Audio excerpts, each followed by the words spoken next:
Hi, I'm Lamar, and I'm here today to talk a little bit about asbestos. And the question that I get the most is, how dangerous is asbestos? Well, to be clear, asbestos in its pure form really isn't dangerous whatsoever. Um, it's when it is disturbed out of its natural state that it becomes a dangerous hazard. Not necessarily something that's going to harm you right away, and we'll talk about that a little bit in a minute, but let's say, for instance, this tomato represents a piece of asbestos, a nice rock of asbestos. Sitting there, it's perfectly fine. If I were to pulverize that, just like I did, I've now released all the juices out of it. If it was asbestos, I would have released all the fibers out of it, which will go up into the air. At that time, anyone in the vicinity is going to suck that into their mucous membrane. And that's when the problems begin. However, our immune system, which is awesome, has a defense mechanism that will automatically get rid of that for us. And a little disgusting, but blowing your nose is how it'll get rid of it. Hacking it up is another way of getting rid of it. So just doing it short periods of time over long periods of time, distances, is no problem whatsoever. The problem comes when you're exposed to it several times over short periods of time.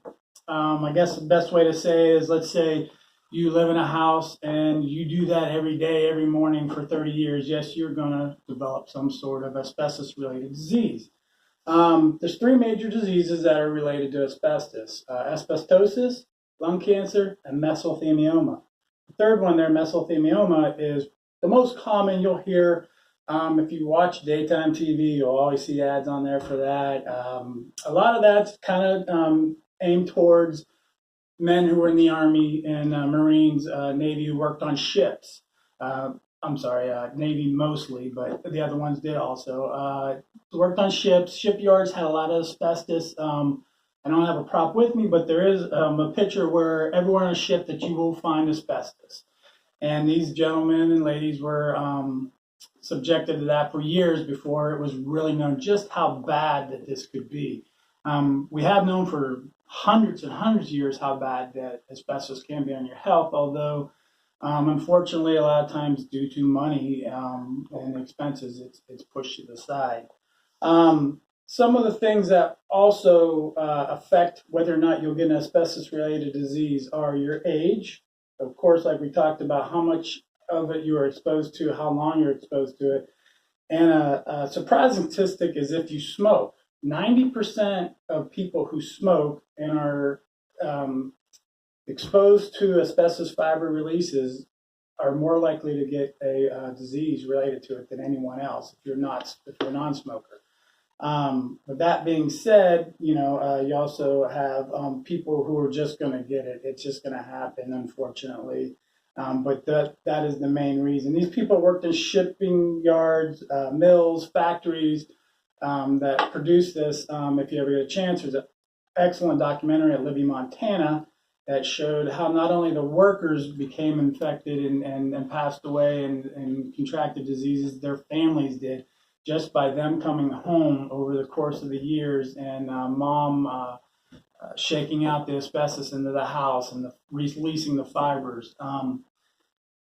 Bottom line, though, is it's not as dangerous as we might be led to believe, but it is something you must watch out for.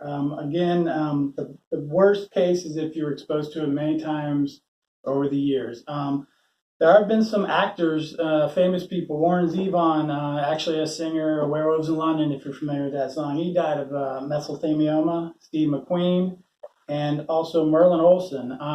Steve McQueen, he relates it to the asbestos in the racing suits he would wear, as well as the stage equipment that he would work with while he was acting. Merlin Olsen, the same thing.